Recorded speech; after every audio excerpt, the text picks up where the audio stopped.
Before we begin, a note from our sponsor.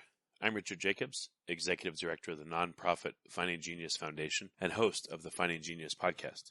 In late 2016, I was rear-ended at 65 miles an hour by a truck on the highway, which sent me off-road into a ditch. The impact of the collision gave me a concussion and other injuries. At the hospital, a CT scan showed that I had thyroid nodules, which turned out to be cancer. It was then, when I had a biopsy of my neck, that I realized even if I was a millionaire, I wouldn't want a second or a third biopsy due to the pain and the invasiveness of it. And appointments at that time for thyroid experts were 3 to 6 months out, and I was worried about dying now, even if that was irrational. So because of this, I've decided to raise money to conduct a literature review on steroids, on the causes of anxiety and depression, a condition that affects well over 50 million people in the United States and hundreds of millions worldwide. Our goal is to create a codex, a guide that reveals all possible treatments for anxiety and depression for people that live with the condition, or for loved ones that have it, as my wife and my son do. To find out more about our fundraiser, visit findinggeniusfoundation.org and click on current initiatives. And now, to our guest. It's one thing to listen to doom and gloom about food and fertilizer shortages, skyrocketing prices, the cost of living, or your job being outsourced overseas or eliminated due to automation.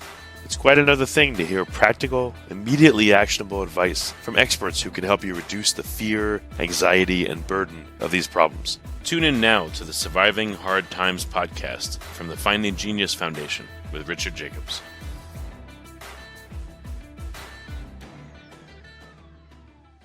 Hello, this is Richard Jacobs with the Surviving Hard Times podcast, sponsored by the Finding Genius Foundation. I have William Happer. He's the Cyrus Fogg Brackett Professor of Physics Emeritus in the Department of Physics at Princeton University. And we're going to talk about climate science and the politicization of climate science and what the real deal is. So, William, thanks for coming. Well, thank you for having me. Yeah, if you would tell me a bit about your background. You know, you were in physics. How did you move over into thinking about climate? Like, what's the story there? Well, one of my jobs many years ago was to be the head of basic research at Department of Energy, United States Department of Energy. And so I had a big portfolio of research. It included plasma physics, high energy physics, material science, some geophysics, and some work on climate, so there were many areas. And to make sure I understood what we were paying for with taxpayers' money, I had someone come in every week to give me a seminar and my assistant directors a seminar down in Washington. And I found that very helpful. If I got questions from Congress, I was able to answer it with a lot more confidence than if I hadn't done that. And that's when I first noticed that there was something different about climate research, environmental research, I would say, and all the other research I was supporting. So, for example, when we would call up someone and say, come down to Washington in 2 weeks and tell us about the progress looking for the top quark at Fermilab, and they would be delighted to come, very happy that someone in Washington was interested in what they were doing and hoping, of course, that they'd get even more funding next year.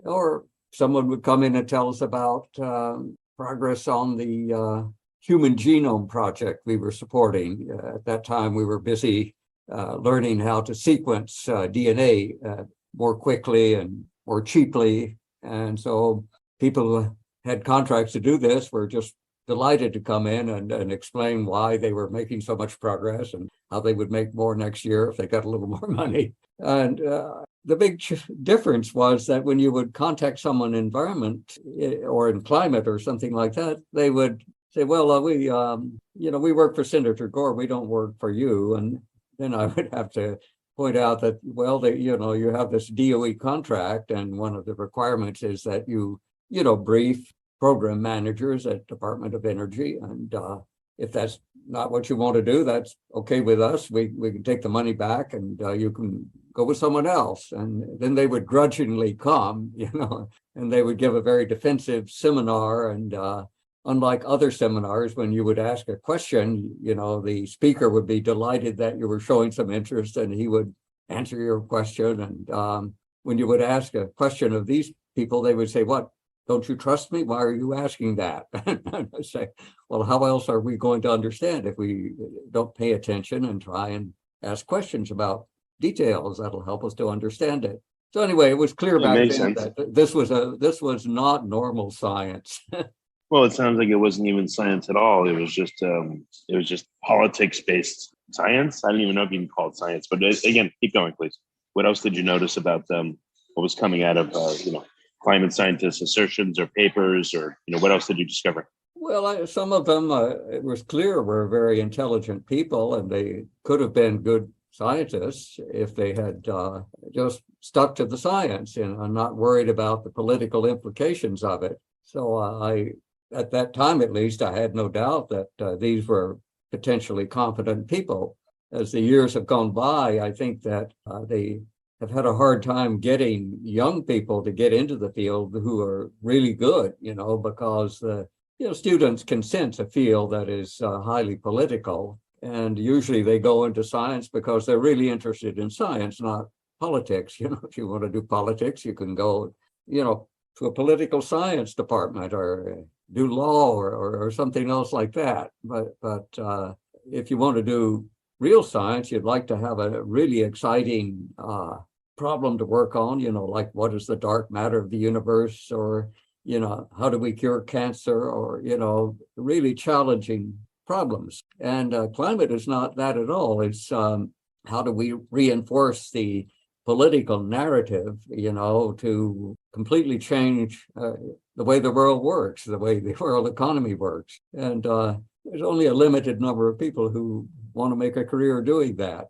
So what are some of the major issues that are being raised that are not what they say they are? The world's going to end in 8 years, or whatever number they picked, or we're headed for a disaster. It's an emergency. Why are people saying that?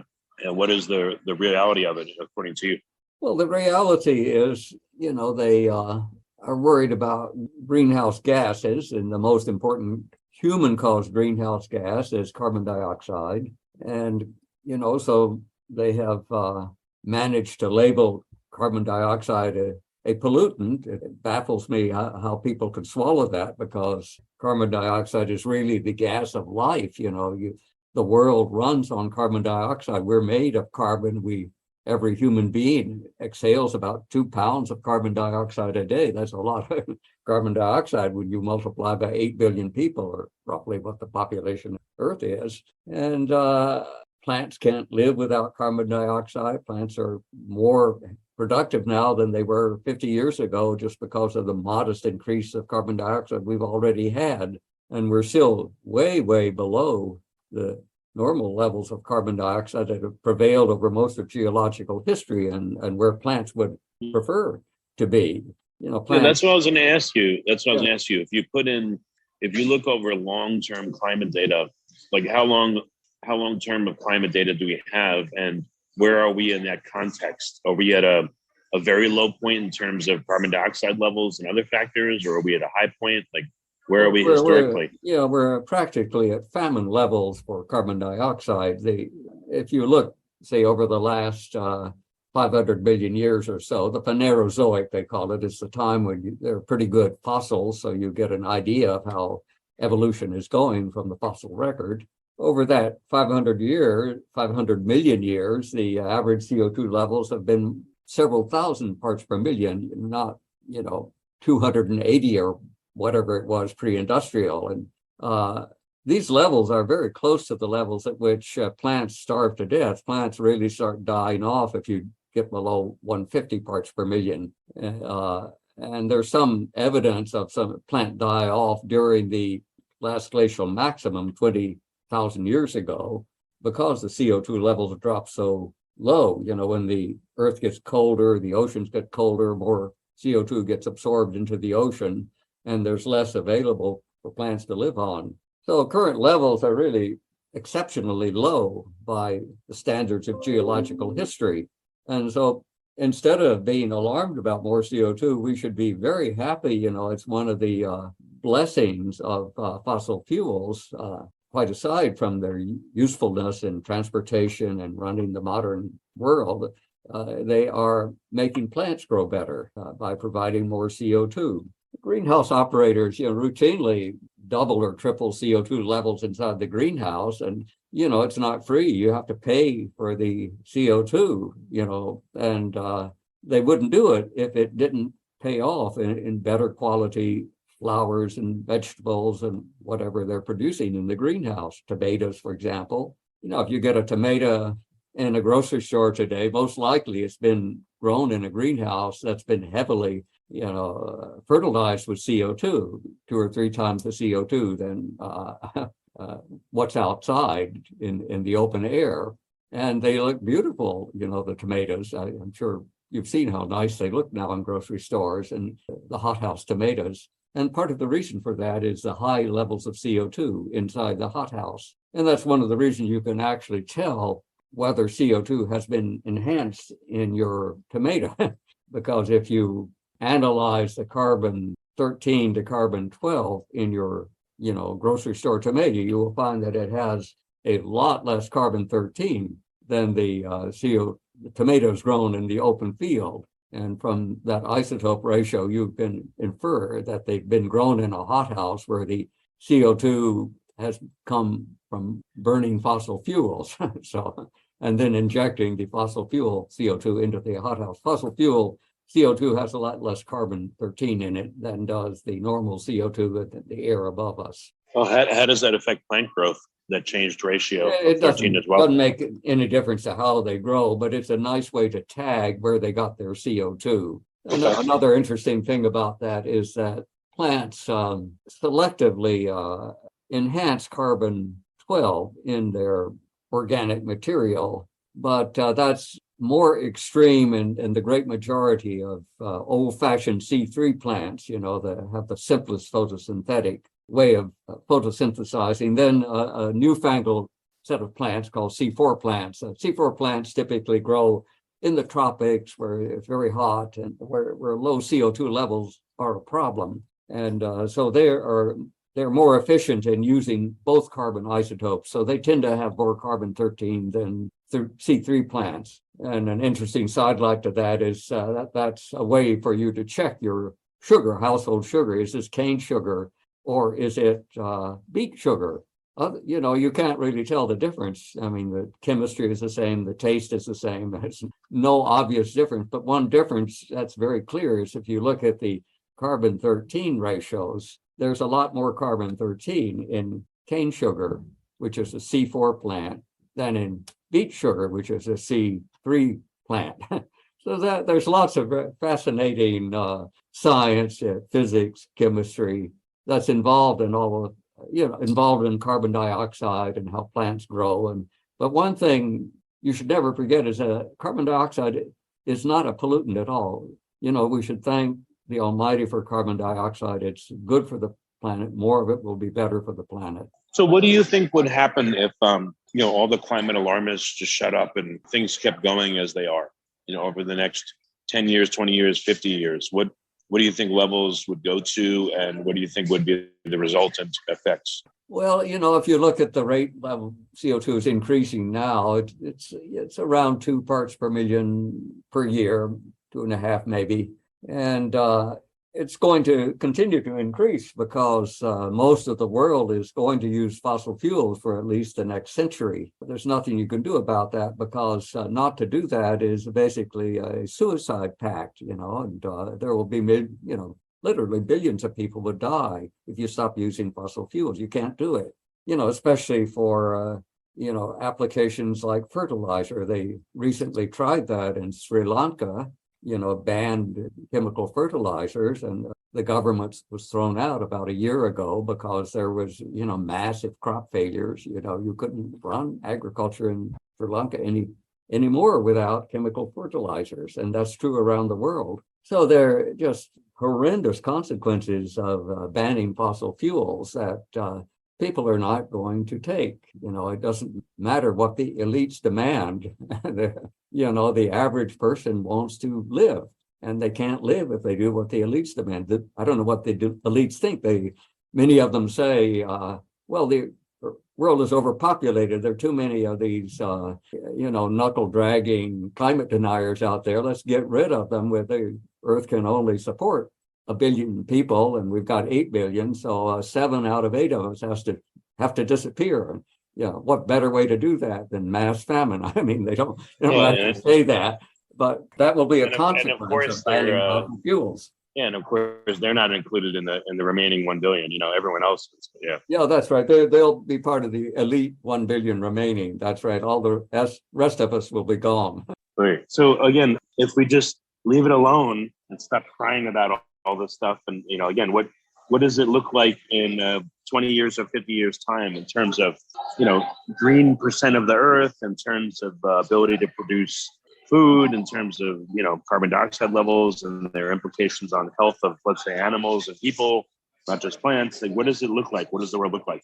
Well, I think the world will look very much better if we continue to emit CO2. As I said, it's being emitted at about 2 parts per million per year. So in a century, 100 years, that's 200 parts per million. So we may go up to 600 parts per million. We're a little over 400 now. Or maybe it'll be 700, because we'll use a little bit more as a result of people in Africa and India attaining the same high standards of living that North America and Europe, Japan and China have today. And you can't do that without more use of fossil fuels. So I don't know, maybe it'll go to 700 in a century. There's nothing wrong with that. I mean, it's very good for agriculture, but it has no negative effects that I can think of. All of the effects will be good. What they claim is that, the whole climate will collapse. There will be massive global warming. This used to be called global warming, 20 years ago, but it was already clear, by 2010 that the warming was much less than the climate models were predicting. So this was very, very embarrassing. How are you going to keep the alarm going when the observations are so completely different from the alarmist predictions? And so they changed the name. They're good marketers. So now it's climate change. And so now every time there's a big thunderstorm or a hail, damage to a crop, whatever, it's all due to climate change, and it's all due to burning fossil fuels. It's very much like the witch burning craze, in medieval Europe, and that was driven in part by bad weather then. It was the Little Ice Age. There was a lot of crop failure because it was cooling. Cooling is bad for humanity. Crops fail when it cools. Warms up, you get better crops. And so they blamed witches. And so, thousands of innocent women were hanged or burned at the stake for supposedly ruining the climate. You can look it up. It's true. And so now, thank goodness, we're not burning witches, but demonizing carbon dioxide is perhaps even worse. If we do everything that's demanded, to stop CO2 increases. Yeah, when I've heard a number of people say, "Oh, storms are worsening and getting more frequent," and then I've heard people with actual data saying, actually, the deaths and the damage from storms has gone down, and they're not going up at all. They may, in fact, be decreasing. Like, what do you observe? Yeah, you have to make a distinction between the incidence of storms and damages. Of course, damages are going up. You can easily see that. But the reason for that is that people are wealthy, and so they buy a beachfront home, and then the next hurricane comes along and it washes away their home. And so that's a lot of damage. The damage would not have been there if the hurricane had come 50 years ago or 100 years ago, because nobody could afford to build houses along the beach where everyone knew that there was a hurricane every 10 years or so. We've been having hurricanes in the East Coast of the United States since forever. You can tell that from proxy records. Also, historical records for the last few hundred years are quite good. The worst hurricane we ever had was 1779 or some, within a year. I don't remember exactly the year, but it was during the American Revolution, killed 20,000 people. And that was a time when there was practically nobody living, in North America along the East Coast. So today that would be millions of people killed by this hurricane. It was so intense that it stripped, all the bark off the trees in the Caribbean. The trees had white trunks because of the loss of bark during the hurricane. And it wiped out a good fraction of the British and the French fleet. And it was very handy for the U.S. because it weakened the British Navy quite a bit. And it was one of the things that let the French help us, administer the coup de grace, at the end of the revolution, to Cornwallis and Yorktown. The French, bless their hearts, blockaded the mouth of the river there. That would have given Cornwallis a chance to escape. And it was all tied in with the previous year's hurricane. The British didn't realize that the French had rebuilt their fleet as effectively as they did. And so it was too late for them to correct the mistake. Cornwallis surrendered, and that was the end of the war in America. But it was closely connected with climate. So what kind of arguments or attacks have you heard that actually maybe have some veracity to them or some credence to them versus being baseless? Like, what are some common debate points that you've come up with when you've interacted with other people regarding climate? Well, most of the climate professionals won't debate anyone who knows anything about climate. They will say that, the science is settled. We don't debate settled science. And so it's not easy to have a debate. There have been a few, and my hat's off to the people on the alarmist side that they're willing to debate. That's a very good thing for them to do. It shows that they have some integrity, but most don't have it. I don't think they have any real arguments, scientific arguments to support, their alarmism. There are real problems in the world today that we should be tackling, and they're much bigger than climate, which is a non-problem. There's the biggest one of all is, how do you get people to live in peace and harmony with each other? Just look around the world, everywhere you look, there's wars going on, people fighting each other, discriminating against each other. There are all sorts of difficulties. They have nothing to do with CO2 or climate. They have to do with the human character. And so if we really wanted to solve the long-term problems of humanity, we should be working on these age-old conflicts that so many great religions, for example, have tried to solve.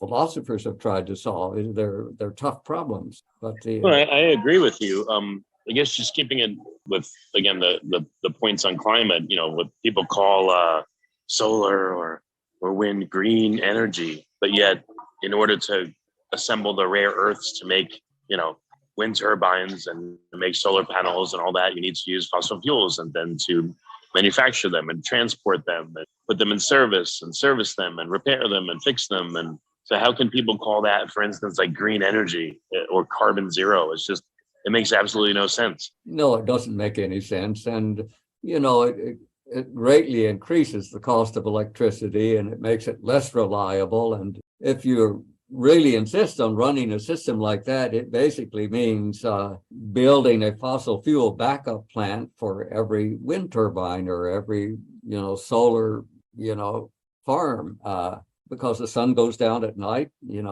There's no way we can stop that, although one shouldn't tempt politicians. They pass laws for all sorts of crazy things. Maybe they'll pass a law saying that the sun should shine for 24 hours. I wouldn't put it past them. But in reality, it doesn't. And the wind doesn't blow all the time. So the only way you can really back this up is with fossil fuels. You can't store enough power in batteries in any economic way to make up for the times when the wind doesn't blow. Sometimes it's weeks at a time, or every day when the sun goes down. So none of it makes any economic sense, and it only exists because of political mandates. It's by fiat, by completely clueless politicians. There are admirable politicians, some exceptions, but many politicians, they've never done any real work in their lives. They got into politics young, and that's been their career.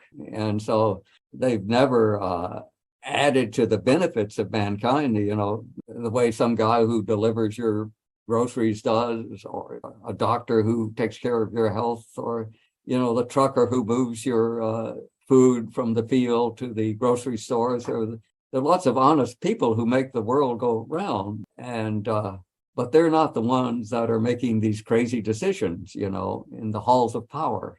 Yeah, no, it's true. Like for instance, I just took a trip with my family. We drove through Colorado and New Mexico. We drove through hundreds of miles of really, really windy, desolate areas. And I saw a total of 4 windmills, and none of them were functioning or moving. Yeah. I saw a few like solar arrays, and they were all pointed the wrong way based on the sun. They couldn't move with the sun. So it just seemed like a gigantic waste and just absolutely ridiculous. Like, if this is so important, if this is viable, why isn't anyone capitalizing on the wind and the sun? It just makes no sense. It just seems like all just, I don't know, a smokescreen. Yeah, it's very hard to understand. I agree with you. And but if you look over human history, again and again, human societies do crazy things. And there's this old saying from the ancients, whom the gods would destroy, they first make mad. And that's happened many times. Whole societies go mad, and it's quite difficult to bring them back. So where do you see this? Where do you see things going? I mean, is it the climate crazy is going to just run into reality, and are they going to just quietly stop talking about this stuff? Or like, what do you see ahead for maybe the next year or two? Now that the politicians and governments of the world are really like crippling everyone's ability to produce energy. Where do you see this going? Well, I think that there will be additional situations like the one in Sri Lanka a few years ago, earlier this year, about a year ago, where the whole society is destroyed, by environmental fanatics. And it will be more influential because Sri Lanka is a little country that nobody in most of the world knows very much about. But if it happens in Germany, or if it happens in the state of California or Great Britain, everybody will know about it. So, for example, if Europe is unlucky and this is a harsh winter, they're really hurting for energy supplies. And there could be tremendous political unrest because of the inconveniences and the hardships that the people in Germany or Britain or other places face, because of not enough fuel to keep society running. So unfortunately, I think this probably will have to go to the ridiculous extreme where great damage is done to some society, hopefully not to the whole world, but to some small part of it, and that the lessons from that will finally be learned, and everybody else will say, well, oh, we're on the wrong path here. Let's make some course corrections, because look what happened to country A, which is in shambles now because of what they did in response to environmental extremism. Yeah, so I guess do you see any nations that you think are going to be the first to go? Like you said, we've seen Sri Lanka completely fall apart and now deindustrializing. Are there any major Western nations you think that are in, let's say, the most trouble? It seems like maybe, from my vantage point, Germany, maybe the UK. Germany is at risk. That's right. They were counting on Russian gas to bail them out. On the other hand, you shouldn't underestimate how competent the Germans are. I think quite quickly, if the need should arise, they could restart a number of coal plants. They still have lots of brown coal, and they could make up for the shortfalls. And nobody's better at doing that than the Germans. They are very, very talented, and I think they could do it if they had to. Britain typically is a little bit more muddled than Germany, so they might have a harder time if all of a sudden it's clear that they can't get the gas they need. They run the United Kingdom on gas now, and gas is running out, and because of green pressure, they're unable to tap the enormous reserves that the whole island is sitting on. They have, great reserves of gas in the shale under parts of Great Britain, but because of environmental opposition, they cannot do the same fracking that we've been doing in the United States that has brought out gas in abundance. U.S. has good shale, so it's easy to do that. But there's comparable shale in other parts of the world that could be used if it were not for this sort of fanatical opposition of the green left. So what would be a recommendation from you or a plan to I mean, it just seems so overwhelming. I mean, there's I don't know how many pundits, news agencies, politicians. It's like everyone's like, oh, everyone knows that the climate is falling apart and it's an emergency. You know, how do we overcome that? How do we turn the tide back? Well, I don't know. I've often tried to understand how this would end by looking at things like the witch hysteria in medieval times in our country, in the United States. We had these Salem witch trials, and all of the witch trial judges had Harvard degrees, so it wasn't run by unshaven backwood rubes. It was run by the elite, the best and the brightest. And it was clearly phony then, and the common people were quite skeptical about the witch trials, whether there even was such a thing as a witch. But, how could you argue with someone with a PhD in theology from Harvard? And so what brought it to an end was there was so much hysteria that everyone was accused of being a witch. And it was pretty clear that some of the judges themselves would be next to hang if this didn't get stopped pretty soon. So the wiser heads there finally said, well, we can't go on like this. And besides, the main evidence has been, spectral evidence that somebody had a dream that their neighbor was a witch, and what more do you need? They had this clear dream. It must have been from the good Lord, and so hang the witch. It didn't seem to come to their notice that, when the witch was hanged, that the accuser got their property, so it was profoundly corrupt, as all of these things are. But in Massachusetts, they finally just banned the use of the spectral evidence. And without spectral evidence, you couldn't convict anyone, because there was no hard evidence of witchcraft, none at all. And there's no hard evidence of any damage to the climate from fossil fuels either. The only evidence is from feverish computer projections, and nice computer displays, and vivid colors of red and orange, which show the Earth burning up. But that's actually not what the Earth is doing, and it won't do that. So I don't know. I think it will. I think it will end. It has to end because, as I've mentioned before, if it goes on, it's basically mass suicide. So we can't do it. Well, hopefully not. There may be a significant amount of mass suicide, because of the elites. But that's why I'm wondering when there'll be a big turning point, or hopefully there will be before things get too bad. But it's not good news. What do you recommend for people to actually educate themselves and at least look at both sides of the issue instead of just believing one or the other? Well, I think a big part of the problem is science illiteracy. So most Americans don't know very much science, and they know even less mathematics. And so they're easily misled, by purveyors of nonsense, the saviors of the planet claim that they're basing what they do on science. In fact, it's not science at all. It's just made up science. But how are you supposed to know that if you don't know any science yourself? So I think anything that makes people pay a little more attention to science and forces them to learn more science, even simple science, would help a lot. The media has been terrible, because it's got lots of reporters, other media people who make their living on alarmism, any kind of alarmism. If it, bleeds, it leads. And so what better than a bleeding planet, that's about to be boiled to death by emissions of CO2 from fossil fuel. So another thing you should remember, if you're my fellow citizen, is don't believe everything that you hear in the in the media. The establishment media is particularly bad, but any media, you should check yourself to the best that you can on scientific matter, any other matter for that, as far as that goes. I would say also common sense.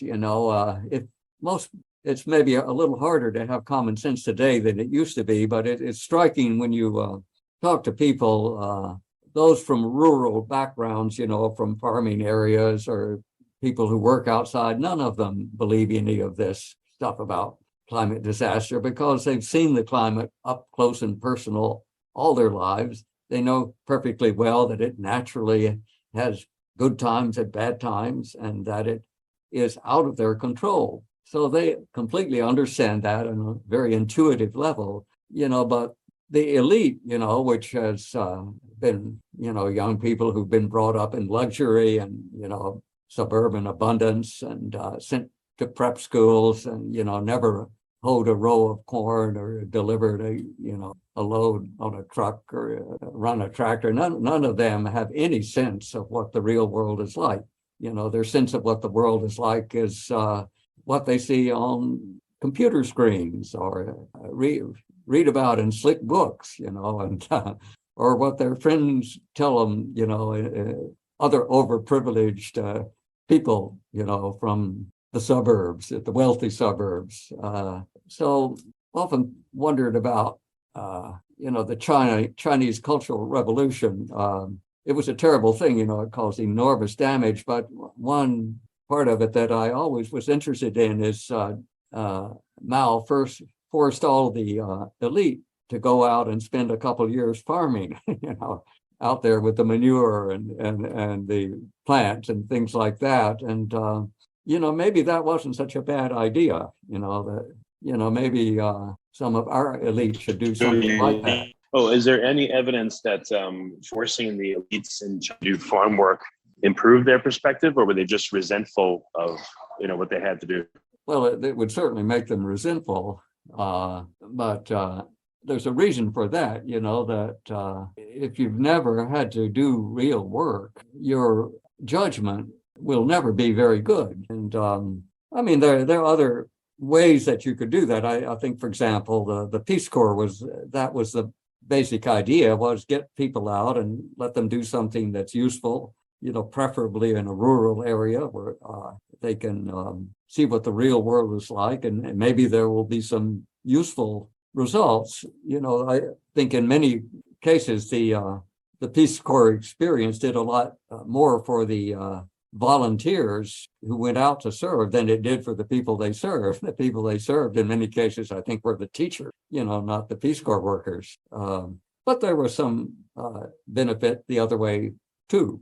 Certainly teaching people to read and to calculate is a huge benefit for them. But learning from them what real life is like is also a benefit to you. So it doesn't have to be a cultural revolution, but people should, I think, experience the real world more than they have an opportunity to do today. It's not their fault. We don't give them the opportunity. Yeah, it makes sense. It definitely makes sense. Well, very good. William, what's the best way for people to find out more about your work and your commentary and your papers? Well, where can they go?